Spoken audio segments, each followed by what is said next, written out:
Okay. You got So we grand are live. We are amount of live, everyone, and we're going to start legs. with Dr. Mandelbaum's question, which is why in our Zoom Mariv are we saying Kaddishes but not Baruchus? And the simple answer to that question is that Lincoln. the minyan is a suffix. Yes, in other words, is Zoom a minyan or not? Some people would say, Right. obviously not. Zoom is horrible. But I point out that some people, Shul isn't always the optimal user experience either. It's not like, Shul has its issues too. The people you don't like, the people that won't stop talking. I was going to say something more crude, but yeah, so Shul is not without its interruptions also. So there is no perfect form. So the question is, and there are many poskim, Rabbi Shlomo Zalman Auerbach not, but many others, yes, who say that audio, a lot of us assume that brachot over a microphone are okay. How do you know weddings? How many weddings use microphones and things like that? And so it's not clear that digitally produced content, if it's in live time and you can see people, isn't okay. And in the Talmud, they had the Shul in Alexandria, which we discussed in brachot, where they were so far away they had to hold up signs because there were thousands of people, so the people knew when to answer Amen. So, it really is a suffix, I believe. It's a doubtful situation. Is Zoom a minyan or not? Who knows? It's a novel situation. So Right. because it's a suffix, the general rule is suffix derabanan l'kula. We can be lenient on rabbinic questions. And suffix brachos lahakel. You can. So what that means is, if I'm going to make a bracha, I shouldn't do it if it's a doubt because I would be taking God's name in vain. So I should err on the side of not making brachot in vain if I'm not sure if I need to. And so Baruch Hu, even though it's not a bracha, but it has God's name. So it's kind of like it's got this idea about maybe we'd be saying it in vain if this isn't a minyan. On the other hand, if this is a minyan, Kaddish is just words. There's no God's name in Kaddish, really. It's Ah, just this poet. You could read Kaddish as a beautiful poem about God. It happens to be that we say it in a minyan and imbue it with the status of Kedusha, the status of our shir, actually. Yeah. And so since we choose to imbue it with the status of Kedusha, so then the question is, it's a suffix. Can we do that over Zoom or not? Who knows? But since we won't violate any prohibition by trying, and throw in the fact that it's a plague out there, so why not? This logic, which I recount, was the logic of Rabbi Benny Lau, the Rabbi of the Ramban Synagogue in Yerushalayim, and this was also recommended to several people by Rabbi Eliezer Melamed. You may know Rabbi Melamed from his wonderful series on halacha, Penine Halacha, um, Pearls of Jewish Law. If you don't, his books, which were originally in Hebrew, is the Rosh Yeshiva of Har Harbach, but now in English, also on Svaria, also often for free on his website, the whole books, are methodical, chapter by chapter elucidations of Jewish law that are thorough and moderate, which you don't get in a lot of Jewish law books. They're either crazy lenient, saying crazy things, or so strict they're quoting every chumrah in the book and it doesn't make any sense.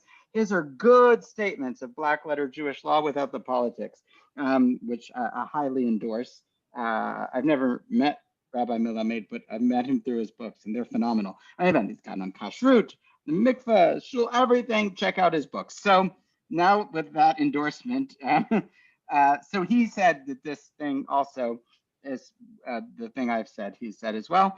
And he's sort of an authority in these matters, but I think the logic is sound. I would go so far as to say that I do think Zoom is a minion because I think minions are social constructs, kind of like gender. No, so in the sense that right now a minion is what we're like. This is how we do things. I just attended a court hearing today, and the court hearing happened on Zoom. We called a witness on Zoom. Normally, you don't call witnesses on Zoom, but now you do. So right. I think it could be that if we move post-pandemic, maybe this shouldn't be a minion. But if you'd ask me in my heart of hearts, is this a minion? For now, I think it is, all of its imperfections, because this is how every other major thing in society is operating. So I don't see why this should have less of a status than a hearing of the United States Supreme Court or the Israeli Supreme Court, which all happen in similar form. Okay, so with Yeah. that introduction, we will jump into our Talmud, and we have an action-packed night tonight. So as you may recall, we were on the subject Did we lose Michael Bahari? He was here. Okay. We were on the subject of shul or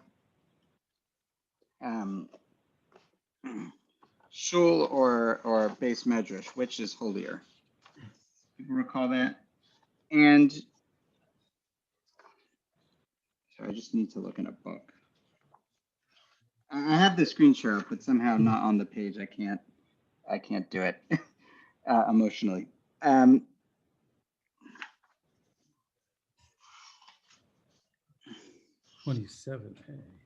So we're on 27A. Okay, Darish Bar Kapar. So the first thing I wanted to do is start with a halacha, actually.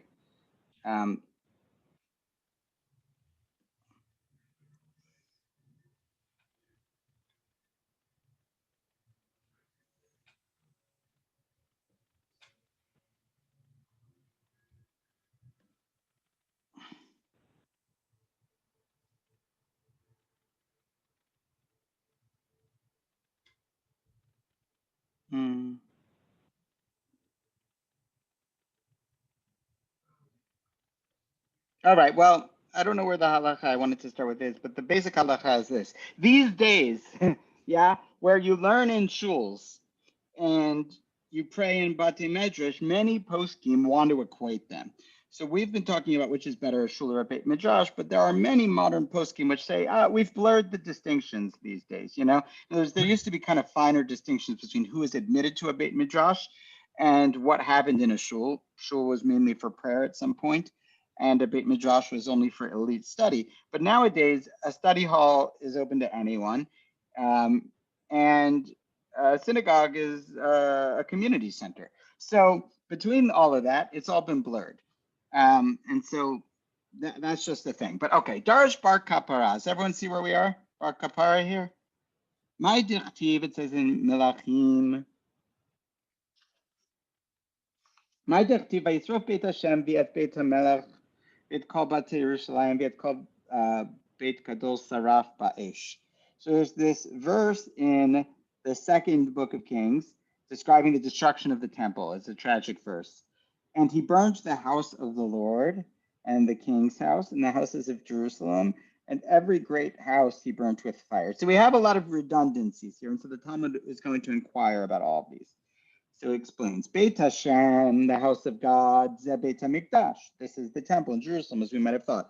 Beit HaMelech, right, the king's house, Elu Palchin Shamach, these are the palaces. Yes, called Batei Yerushalayim, all the houses in Jerusalem, Kamash Ma'an, the plain meaning, the houses in Jerusalem. It's called Beit Gadol Saraf Ba'esh. But now we come to our question. What does it mean, every Beit Gadol, every great house? Well, what's a great house, you might ask? A mansion in Newport, a ranch, what's a great house? Rabbi Yochanan, Rabbi Yoshua ben Levi. So we have two opinions, and we don't know which opinion goes to which Tana. So that's the issue we're going to be dealing with. Can we figure out of this? We have two sages and two opinions. We don't know whose is who. Can we figure out whose opinion is whose? So Rabbi Yochanan, Rabbi Yoshua ben Levi. Chad Amar, one of them we don't know who said Makom Shemigadlin bo Torah. Chad Amar Makom Shemigadlin bo Tfilah. So one said a great house is a house of Torah study, and one said it's a house of prayer. We don't know who. Now, and why are we studying this now, you might ask? Because we just did these halachot about can you make a shul into a base medrash or a base medrash into a shul, and the debate in which way, and Rav Papa. So now we're quoting a related teaching about this. Manda Amar Torah Dichtiv. So what's the source for the idea that a great house is a house of Torah study? Because it's written, Hashem chafetz l'mansiko yagdil Torah v'yadir. Right? God desires l'mansiko. So by the way, this pasuk is at the end of Rabbi Hanania ben Akash's teaching, that it's the reason God made many mitzvahs, but taken in its own, the pasuk from Yeshayahu is that God desired, or for his tzidko, for his own righteousness, yagdil Torah v'yadir. In other words, for God's sake, because God is a a mission in mind, and his Torah needs to be great, needs to be made holy, sanctified. So he desired, chafetz, that the Torah be great. But you see here, they associate the word gadol, great, with the word Torah. God wants the Torah to be gadol. Since God wants to make the Torah great, we see that a Beit Gadol, a great house, must be a Beit Shel Torah. Does everyone understand that logical jump? Well, what's a great house? Well, they said that God wants to make the Torah great, so it must be that a great house is a Torah house, which is a Beit Midrash. Umanda Amar Tfilah, and the source for the one who says that no, a Beit Gadol is a house of prayer, Dechtiv Saprana. So it's a verse from Yeshayahu also. No, from Melachim, sorry. Saprana, Hagdolot asher asa Elisha. So right, in this, it says, tell me all of the Gedolot, all of the great things that Elisha did. And what did Elisha do? He brought back a human from the dead. He resuscitated a dead child. And how did he do it? Elisha da'avid, brachmeu da'avid. And right, he did it with prayer. That's how he did it. So you see here that Hagidolot, tell me about the great things Elisha did. And what are the great things Elisha did? Well, the great thing is resuscitating a human life, but he did it via prayer. So you see that prayer is the vehicle for greatness in this version of it. By the way, just sort of parenthetically, I think it is worth noting that this sort of idea of where should our emphasis be on Torah study or prayer is one that really animated historically the debate between the Hasidim and the Misnagdim when it happened. One of the animating features is how much of Jewish religious life should be a focus on kavanah, intention, and the manner and style of prayer. Forget, the ecstasy in the prayer or not, but just should prayer be the focus, or is prayer a thing you do but study is the ikar? That's certainly, and a lot of the other debates, whether you can pray late to get in the right kavanah or spend all morning preparing and pray at 3 p.m. A lot of the other debates relate to the fundamental dichotomy of which is the ikar. I don't know who's won. I'm going to posit both people have won. Now we have Svaria and study, but we also have a lot more emphasis on prayer, I think. So I don't know. Okay. Now, Tistayim de Rabbi Yeshua ben Levi, so now we're going to assign who said what. Tistayim de Rabbi Yeshua ben Levi, who to Amar Makom Shemegadlim Bo Torah. I think it makes sense to say, we should conclude that Rabbi Yeshua ben Levi is the one who says that it's Torah. To Amar Rabbi Yeshua ben Levi, because he said, Beit HaKnesset mutar la'asot beit midrash mamina. So Rabbi Yeshua ben Levi is the one who said that you can turn a Beit HaKnesset into a Beit Midrash. In other words, ma'alim bekodesh ve'ena tamoridin. You have to go up in holiness. And he said you can turn a shul into a Beit Midrash because that Beit Midrash is the holiest, as the Rambam paskins. Yeah, that's why we're quoting this view, by the way, because it's the halach, it's the one that we kind of paskin. But that implies the Rebbe Yochanan, unmentioned in the Talmud, had the opposite view. Now, it's worth noting, you may recall that Rabbi Yochanan in the Gemara Brachot was one of the Shupra Yerushalayim, one of the beautiful people of Jerusalem, is quoted as one of the Hasidim Rishonim. We always say the early righteous sages meditated for an hour before, an hour after, and you get the sense that Rabbi Yochanan from other places is one of those people.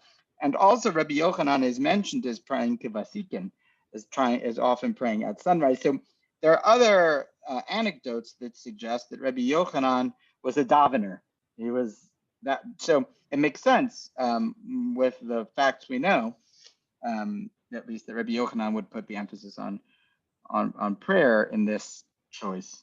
And Rabbi Yeshua ben Levi, now we can conclude that so now we've assigned the opinions, and we're making a little bit of a jump that because he thinks you can turn a shul into a Beit Midrash, that a Beit Midrash is holier, that this verse that says Beit Gadol, the great house, must be talking about a Beit Midrash. That's a jump, but we're able to make that jump. Okay, now we're going to move on to the rest of the Mishnah, our Mishnah. So we've kind of concluded this area, and we're now back in the clause of our Mishnah. You may recall we spent a lot of time on selling a shul, but there are many things mentioned in the Mishnah, and one of them is if you sell a Torah. Now, one live question in the Gemara tonight, and I'm going to just to include people so that it's not a Zoom lecture, open it up for brief comments, not long comments. But one of the live issues is, can you sell a Torah ever under any circumstances? That's the first question. And if you do, what do you do with the money? So just without thinking too much about it, should you be able to sell a Torah? That's just the first question. Like, who says you can sell a Torah? I think people think about this with a shul a lot, but it's kind of presumed that you can sell a Torah. Now, this is a live question. Why is this a live question? How many Torahs do we have at Congregation Beth Shalom? Who knows the answer? Nope. 9 Sifrei Torah.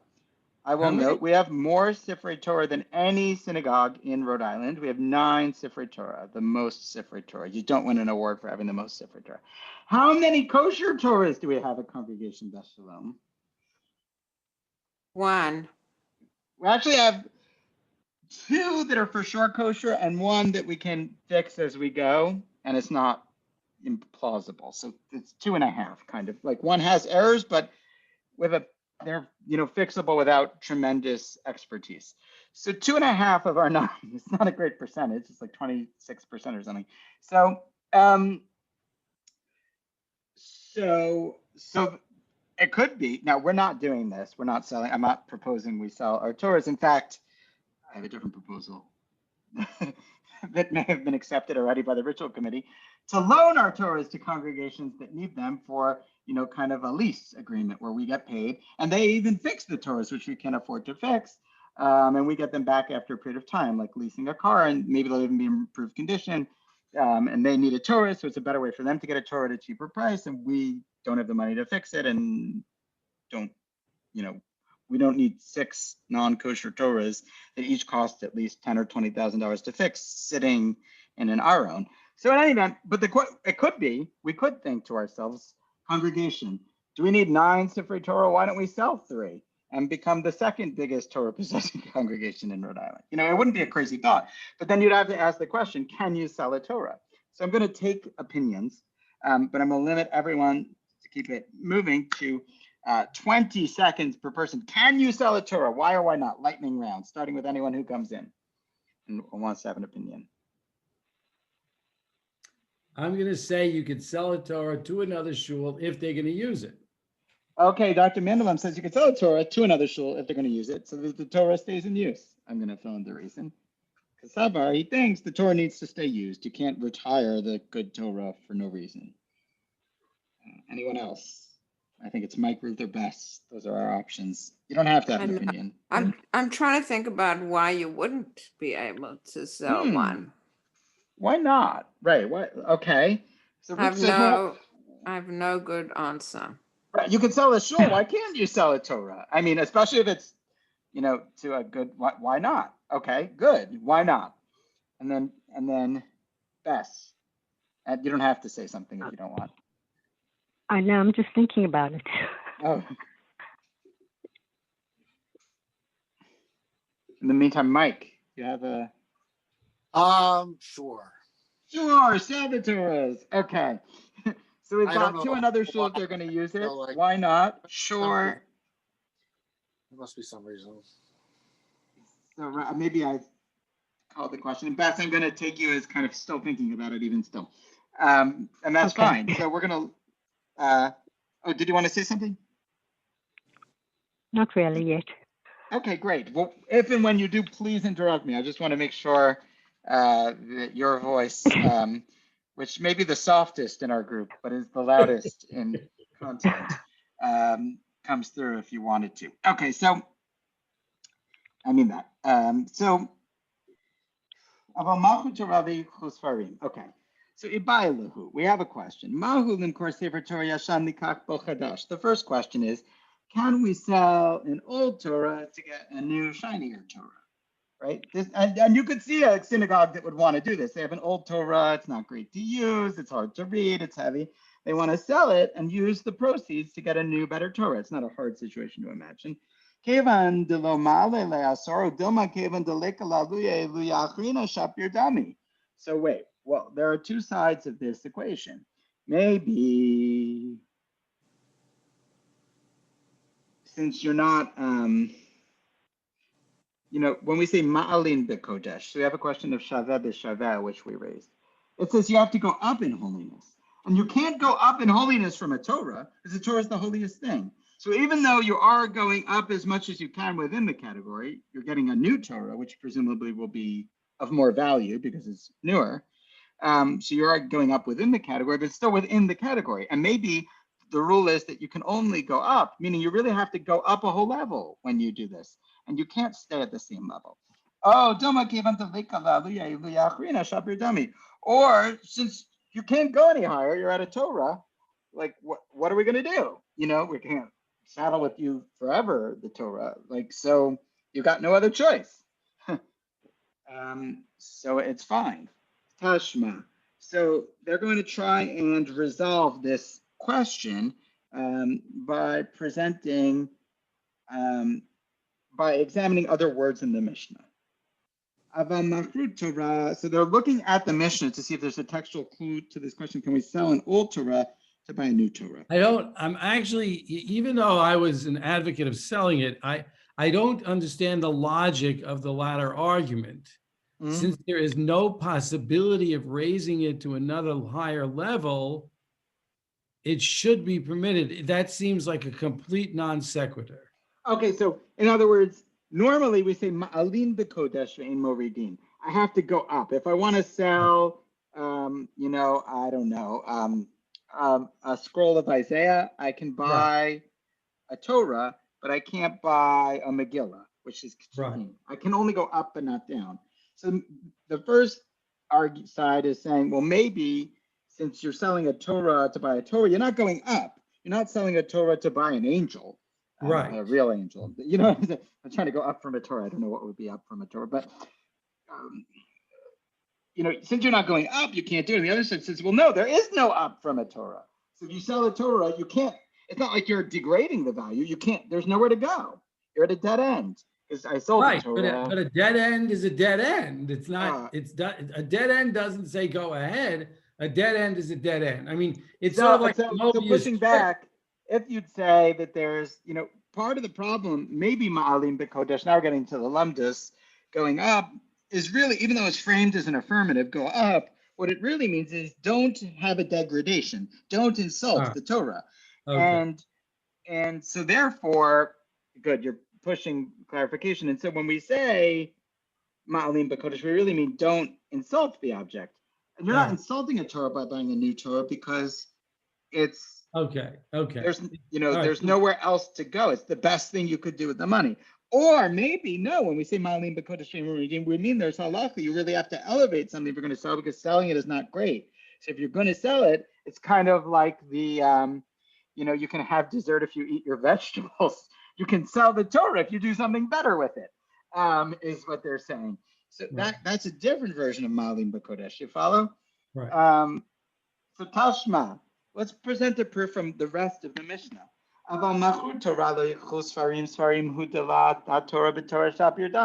It says if you sell a Torah, you cannot buy Sfarim. Sfarim here, scrolls, presumably means of the prophets or the Nevim or Ketuvim. So those are of a lower status. So you can't buy that. But since it says you can't buy, when it frames it in the negative as a prohibition, it doesn't say, lo yikhu shum davar, don't buy anything with it because you're at a dead end. It says, don't buy a Navi, don't buy Megillat Esther. So since that's what it says, mashma, it seems to imply Torah b'Torah, shop your dummy, that you could buy another Torah with it. So here it's helpful because they framed it both as an affirmative, but also as a prohibition. Sell a Torah, don't buy a Navi. Seemingly, yes, buy a Torah. So that's one possibility. then the retort to that is no. Masnisen di'avad ki mabayalan lechatchila. So here's our problem. No, maybe the Mishnah is framed as a bidiyadad. Okay, now this is like classic Gemara. So this is like calculus Gemara because we're gonna reframe the case of the Mishnah as a different case. Maybe when the Mishnah says you sell a Torah, you can buy this, you sell this, you can buy that, it's only talking bidiyadad, namely you did it, right? Sometimes this happens. You go to the rabbi and you say, Rabbi, we sold the Torah. Now what? And the rabbi might say, well, gosh, I never told you could do that. Who said you could sell a Torah? And the shul says, sorry, we didn't ask. We didn't know there would be a problem, as we said before. Why not? So maybe it happened, and now that it happened, and so the Mishnah isn't saying you can do it. It's just saying if you did it, your contract isn't invalid. Maybe it's usher, maybe it's not allowed, but that doesn't mean that the commercial sale doesn't occur. And so you sold it illegally, but now it's sold. You can sell things illegally. And now what? Now what are we going to do with the money? That's the case of the Mishnah. It says diavad, it's b'diavad. But when we asked, can we sell an old Torah to buy a new Torah? We weren't asking like we sold it and now can we use the money to buy a new one? We're asking, can we list it on eBay or whatever? Right? Can we put it up for sale or not? That's the question. And so the Mishnah really doesn't help us one way or another to determine our case. You follow? Everyone kind of follow that? Yeah, I mean, but it's a little bit of a stretch. I mean, in the sense that there's nothing in the text that we've read so far that says that, right? Right. I'm just trying to see if you go back. It says you sell a Torah, you can't buy Svarim.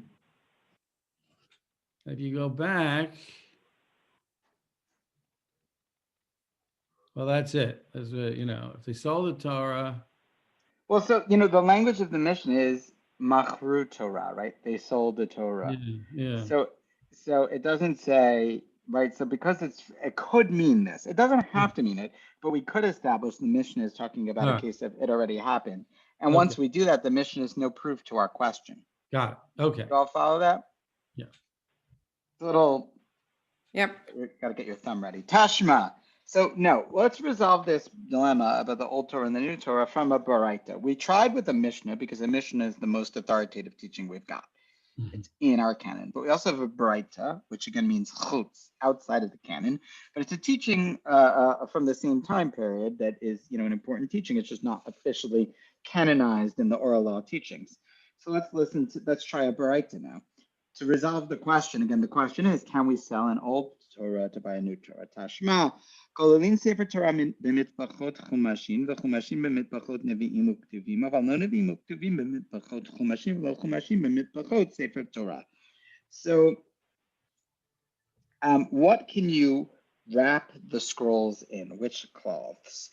So you can wrap a Torah in the cloth of a chumash. Like say you had just a scroll of Exodus, but not all 5, just 1/5 of a Torah in a scroll. So you could take that wrapping for that book and wrap the Torah in it because you're elevating the wrapping. And similarly, you can wrap a chumash in the cloths of prophets and writings. Here, Nevi'im and Ketuvim have the same level. Aval lo Nevi'im and Ketuvim b'mechot chumashim, but not the reverse. V'lo chumashim b'mechot sefer Torah. You can't take a prophet and wrap a chumash in it, and you can't take a chumash and wrap a Torah in it. I might have thought, by the way, that Shemot I could wrap in the cloth of a Torah because Shemot is in the Torah. Comes this and tells you no, a chumash, 1/5 of it fundamentally doesn't have the same status. Okay, now what proof is this to our issue? So they're going to explain. Katani mihat. Gololin sefer Torah mitbachot chumashim mitbachot chumashim in mitbachot sefer Torah lo. So like this. Sorry, just go down for you all.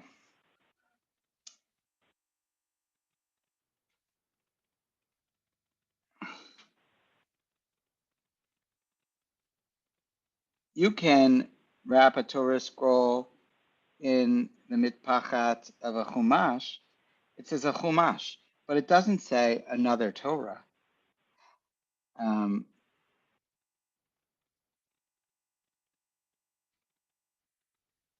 So since it doesn't say another Torah, mashma, you have to go up. You can't even take, the suggestion is, the cloth of one Torah and use it, now, not temporarily, but permanently for another Torah, like, because you have to go up, and here you'd be at the same level. So, this actually, I have a hard time defending this, Hava. I mean, it's hard to understand someone really thought that, but Ema Seifa, so they reject it. No, the end of the Mishnah, or the end of the end teaching, V'lo chumashim b'chod Sefer Torah is phrased in the negative. You can't wrap a chumash in a cloth of a Sefer Torah. Ha-Torah b'Torah shapir dami. But it does sound there when it says you can't wrap a chumash in the mitpachot of a Sefer Torah, that you can wrap a Sefer Torah in the mitpachat of a Sefer Torah. So no, it's framed in the positive, it's framed in the negative. And so, since these word games, you can play them both ways. And once you can play a word game two ways, there is no word game. There's nothing to learn. So this rejection, we tried to learn out our case from a Mishnah, and then we said our Mishnah is b'diavad maybe. And we tried to learn it from a Braita, and we said no, the Braita can be used to justify anything. So now we're going to try again. We're not done. We're going to try a Tosefta. Tashma. Manichin Sefer Torah, Agabe Torah. Let me just go back. So basically what you're saying is we don't really have to accept either argument. All we have to acknowledge is that there is an argument, and therefore it's not a valid proof of anything. Right. Once you can argue both sides of this. If you can argue both sides, we have to move on. Got it. Okay. We're trying to establish definitive, clear, and convincing proof about our case of a new Torah and an old Torah. Once you could use one teaching to justify it either way, that is no use. Exactly. I mean, because the alternative is to say, well, you could justify it either way, so you could use it. Right. I think they're looking for clear evidence that it supports one. Got it. Okay. So Tashma, manichin Sefer Torah agav Torah, v'Torah agabe chumashim. So you can place a Torah on another Torah, and in terms of stacking, you have to stack things now. So you could put a Torah on top of a Torah. You put a Torah on top of a chumash. Chumashim agabe nevi'im u'ktuvim, and you put a chumash, book of Exodus, book of Leviticus, on top of Isaiah, Megillah, Esther. Aval lo nevi'im u'ktuvim agabe chumashim, but you can't put prophets and writings on top of a chumash, or chumashim agabe Torah. And you can't put a chumash on top of a Torah. Now, I think people know about this because this gets codified even for Sfarim later down, that if you have like a Sidor and a chumash, that your chumash should be on top of your Sidor. People know about these things generally. Yeah? No? Yeah. I think people are aware of these. So these all derive from these original rules, which we're dealing not with our books, but with the actual the actual stacking of scrolls. So Hanacha Kamart. Is there a Hanacha? Is there any proof from this rule of Hanacha, of placement, of resting things on top of other things? So what was the attempted proof? Let's just follow this. You can stack a Torah on top of a Torah. So if you can stack one Torah on top of another Torah, now what would be the alternative? To say you can't stack Torahs. They're not stackable. They have to each have their own space. In fact, I've never stacked Torah. Has anyone else ever stacked a Torah? No, I would have assumed you can't do it. Although I've seen in Svarim shops where you buy Torahs, they stack them like to the ceiling. But you would have, so the fact that you could stack one Torah on top of another shows there's an equality of Torahs. In other words, they're all of the same category. And once you can stack Torahs, maybe you can exchange Torahs and sell one to buy another. Does everyone see that argument, how they're trying to make that argument? If halacha is you can stack a Torah on top of another Torah, maybe you can sell a Torah to buy a Torah. Does that follow? That's where we're holding. So they're asking, Hanacha Kamar, can you really learn from that? Shiny Hanacha Delavsha. No, stacking is different. Oh, I forgot to scroll down. Oh, what have I done? Okay. Shani Anacha Delavshar. You got no choice. They don't have a lot of space. once you don't have any space, you've got no choice. It's different. It's like the b'diavad of our Mishnah, they did it. Well, here you've got nowhere else to put the Torah. You can't carry it forever. And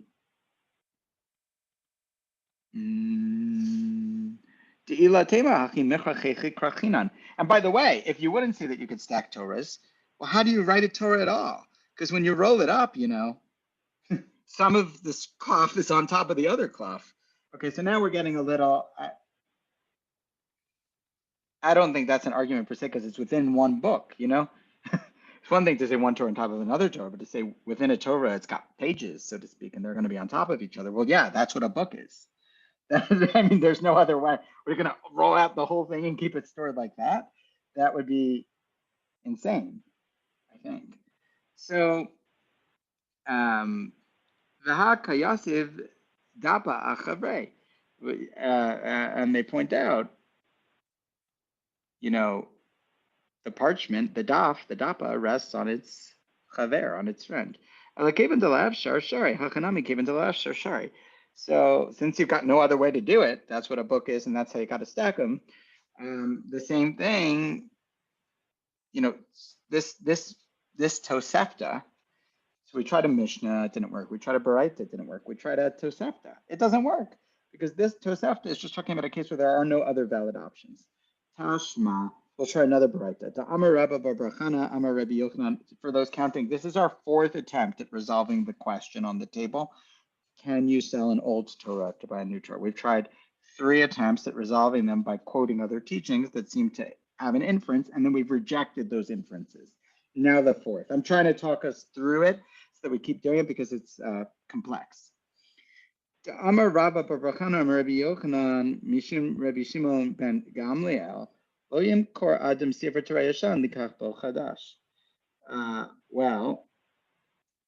there's this teaching. You can't sell an old Torah to buy a new one. Now, this teaching is on point. You follow? Literally, the proof teaching is you can't do it. That's the teaching. There's no inference required. It's a teaching about the very question at hand. So you might be asking yourself. Dolinger, sorry to interrupt you. Do you mind scrolling up a little? Oh, sorry. Yeah. Up or down? Up. Oh, up or sorry, to prior or future? No, the one where you were. It was just slightly below. Oh. Yeah. Here? Lo yimkor adam sefer Torah yasham likach bo chadash? Probably. Yeah. So this is where we are. No, sorry, I forgot to scroll. This is the danger of reading in an actual Talmud on the Stender here. So they resolve it by quoting a Baraita which is on point. Now you might ask yourself, why did they quote a Baraita directly on point after attempting to infer things? Like, why not go to the teaching that's most directly on point first? Well, because there's an obvious rejection, which is coming. So hasa mishum pshusa rinan kigon techtivu manach leafruke mai. So in this case, they're saying you can't sell an old Torah to buy a new one, mishum pshusa, pesha. You may remember this mishum pshuta was a phrase we had before when we said that, and this is a halacha, you can't sell a synagogue until you build a new one. Do you remember we did that halacha like a daf ago? And the reason you can't sell a synagogue until you build a new one is because they said, well, maybe you will never build a new synagogue entirely. And I quoted the Shulchan Aruch, which says if there are other synagogues in your city or many synagogues, this halacha doesn't apply. The point is people need somewhere to pray. But if it's the only synagogue in town, it can't disband until it's a new one. But then we also discussed transference, that you want to transfer the kedusha to, and you need the new one to operate first. There were 2 issues, but one of them was pshuta. So same idea here. We say you can't sell an old Torah to buy a new one. Maybe we're concerned with pshuta. You're going to sell the old Torah. Now your bank account is flush, and you say we intend to buy a new Torah. Once you see the bank statement at the end of the month, you say, well, we finally got cash on hand. But that's the concern. So the question is, what about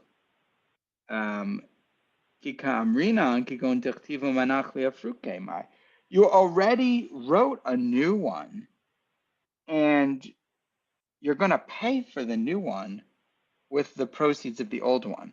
People may be familiar with this kind of arrangement from selling homes.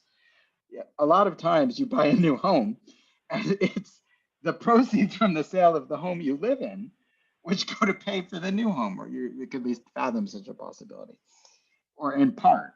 So here, if you're going to upgrade your Torah, maybe you're relying on selling it. So what about there? Can we do that kind of arrangement where we sell our old Torah for 20,000 and put it towards the 50,000 of a new Torah, and it's part of the deal? So because there's no concern of pshuta. We're going to sell the Torah and not get a new one because you're already responsible for the new one because you've commissioned it. You're on the hook. You have to pay. You see? So now that's why this baraita. So we're back where we started, right? Which is, can you sell a Torah to buy a new one? So maybe you can't generically, but now we're amending the question kind of and saying, well, what if you've already commissioned the Torah? Can you sell it? And there's no fear that you won't. Or what if you have other Sefer Torah, right? It would be a similar question. So Tashma, well, and soon Dama Rabbi Yochanan Mishum Rabbi Meir in Mochin Sefer Torah Lamot Torah V'Lisaisha. So this will get quoted lahalacha in the legal codes. Rabbi Yochanan says in the name of Rabbi Meir, resolving your question, you black letter law, presumptive rule, you can't sell a Torah, but you can sell it Lilmod Torah V'Lisaisha. To study Torah and to marry a woman. Obviously, this is speaking from a heteronormative male perspective. Right? Okay. So, Shmamina, on this front, learn from this. Torah b'Torah shapir dami. So I might have thought, so learn from this, right? Okay, so it says you can't sell a Torah except to learn Torah. So I can't sell a Torah except to learn Torah. Well, wait a second. Does that mean I can sell a Torah to buy a new Torah? That's the question. I can't sell a Torah except to learn Torah or get married, that is to pay for the wedding or the dowry or whatever it is. Well, maybe Shmamina Torah Torah Shapir Dami. Buying a Torah is even better than learning a Torah. Like what? I could sell a Torah to buy materials for the rabbi's Talmud shir, to pay the $10.99 a month unlimited Zoom fee for the shir, to buy Gemaras for everyone, but I can't sell a Torah and buy a Torah? I mean, what do you do with the Torah? You read it. So it should be even better. Shop your dummy. It's even better. So the Gemara says, no, Doma Shani Limud, Shalimud, Maybe Lide Manasa. No, actually, studying Torah is more important than buying a Torah, reading a Torah, chanting a Torah. They're really different things. The Torah in shul is one thing, but limud, study, like you're doing here tonight, you should feel good about yourselves. Maybe lide maisa, as we learned in many places, also a statement of, I believe, well, I don't want to misquote. That was Rabbi Yochanan. Name it. Gadol Torah. There's a great debate, right? Which is better, Torah or Ma'asim Tovim, Torah or good deeds? It's a great debate in the Talmud, and the final resolution is Gadol Torah maybe lide ma'aseh. The resolution is Torah study is more important than good deeds because Torah study leads you to do good deeds. Or as I like to reframe, Torah study leads you to do charity smarter or better. In other words, to say, if you reflect on the good deeds you're doing, you can jump into doing good and do good stupidly. And sometimes that can be less good than it could be, or sometimes it could even be harmful. Yeah. But Torah study encourages us to do good deeds in an optimized way. But so Torah and deeds are related. But so, in any event, summarizing that, study is great because it leads to Maaseh. It's kind of quoting that Gemara here. So that's true for study, but it's not true for buying another Torah. Buying another Torah isn't going to directly lead to study. Interestingly, you see here a disconnect between buying a Torah and presumably the public chanting of it and study, which is kind of conceived of as a different, right? Chanting Torah is seen, I think, it must be as like a ceremonial function, as opposed to study, which is a more tangible action-based activity. And then Ishanami, for a marriage, because it says lo tohu b'ra'ah lo shevet yitzara, right? God created it lo tohu, Lo tohu bara, he created it not a waste. La shevet yitzra, God created the world to be inhabited. Yeah, this great pasuk from Yeshayahu. So this is the point of the creation of the world. That's what they're saying. In other words, there are certain things here, in this case, procreation is the point of creation is that evolution should continue on its course. But Torah, lo, but not that you should have Kriyas Torah on the shul on Shabbos morning. That's not the point of the creation of the world, although it sort of is. But Lu Brisi Yomam V'Lava Kluko Shemayim V'Aretz Lo Samti. It also says, without my covenant, day and night, covenant is the Torah, I wouldn't have created the world. But at least the functional act of selling a Torah to buy another Torah is not as important in this pecking order as doing good deeds, which Talmud will lead you to, or as procreation, marriage. But what about, okay, so, but selling a Torah will expose it. In other words, we have 9. Let's say they were all kosher. We don't use 9. We sell a Torah, someone else will be reading it, studying it. In other words, it's lying fallow, if you Good. will. So next time when we resume, and we're going to resume, if it's okay with folks, on January 5th, is that a significant day in the world? It feels significant for some reason. I think that's the Georgia election. Oh, right. Okay. So we're going to resume, Dr. Mandelbaum, with this very question. The next teaching, which will lead us off, is Tanu Rabbanan, Lo yimkor adam sefer Torah af al pi she'eno tzarich lo. You can't sell a Torah even though you don't need it. So we're going to discuss whether this is your case, a Torah you don't need, that someone else needs. Can you sell it? And this, could be a live question for us at some point. Say that a local Chabad came to us, one actually did, and said, can we buy a Torah from you? We need a Torah. We don't have a Torah. You have too many Torahs. This happened to us, by the way. This is a real question. And so should we respond to the Chabad rabbi and say, actually, it's prohibited for us to study the Torah? Didn't you know? I said, what? Yeah. You can't sell it. What can you do? So people do it all the time. So we're going to discuss that. But so are there any just tonight, just to review what we did, we discussed, first the basic question, can you ever sell a Torah? And then we got into the Gemara's case. Well, first we kind of concluded shul or base medrash, which is higher sanctity. And we assigned opinions. And then we discussed this question, can you sell an old Torah to buy a new Torah? And by the by, we attempted to prove many different things, from stacking Torahs and from the language of selling Torahs and from the cloths you can wrap the books in, that you could sell an old Torah to buy a new Torah. But every time we rejected the proof.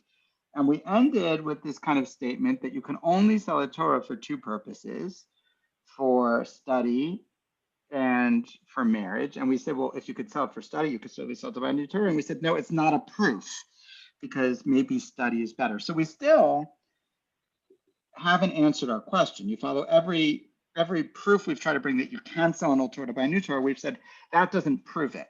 But we haven't rejected the possibility, although we're getting closer, because we just said you can only sell it for these things. And we said, well, doesn't that mean you could also sell for Torah? We said, no.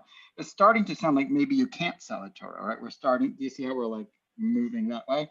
The more possibilities rejected, the more the teachings start to say, well, you can't sell for this and you can't sell for that. And you start to run out of avenues where you can make an argument to sell the Torah. So next time we're going to discuss, well, what if you really don't need it? That's where we are. What if someone else needs it? What if you got a million Torahs? So that's where we'll be next time.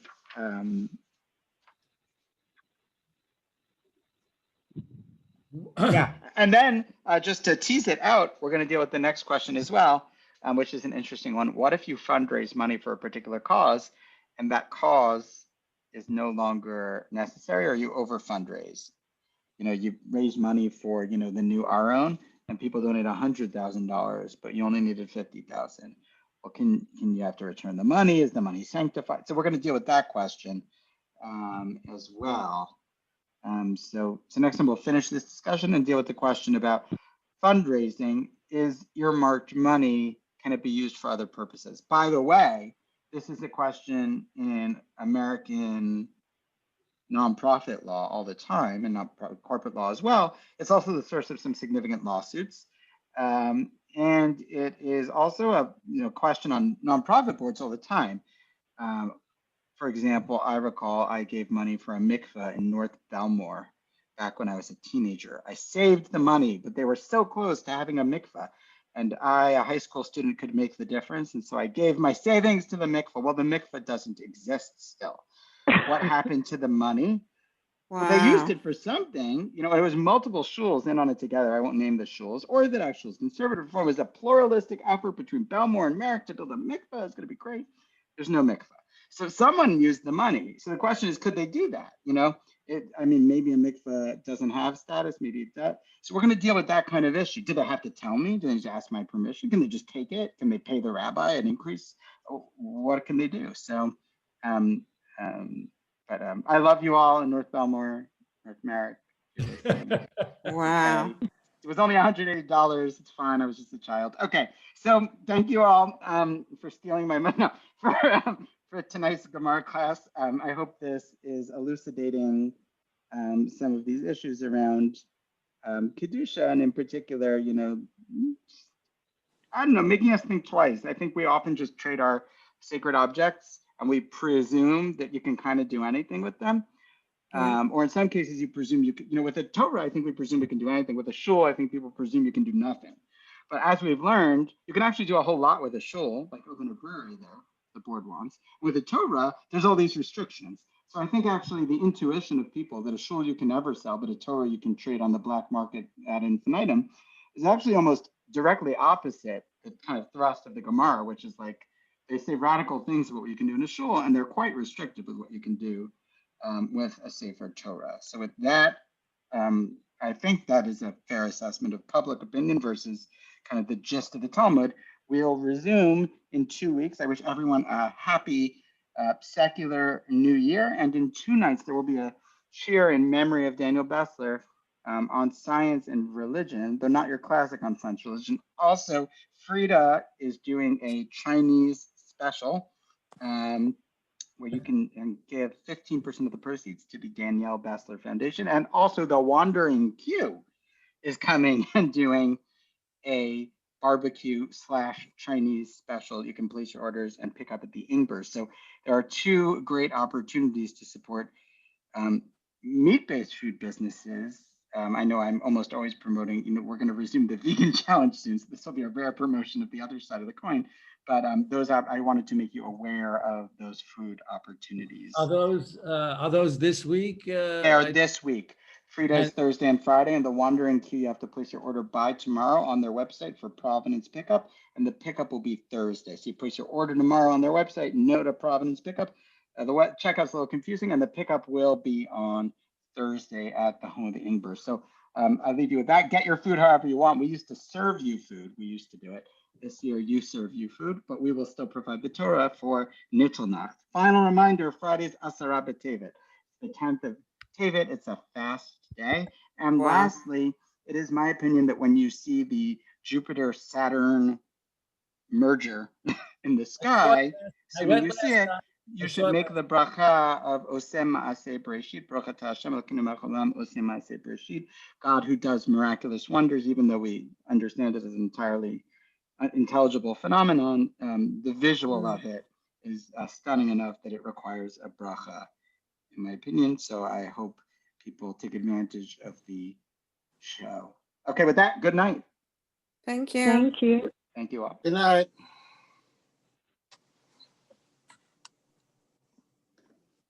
Bye.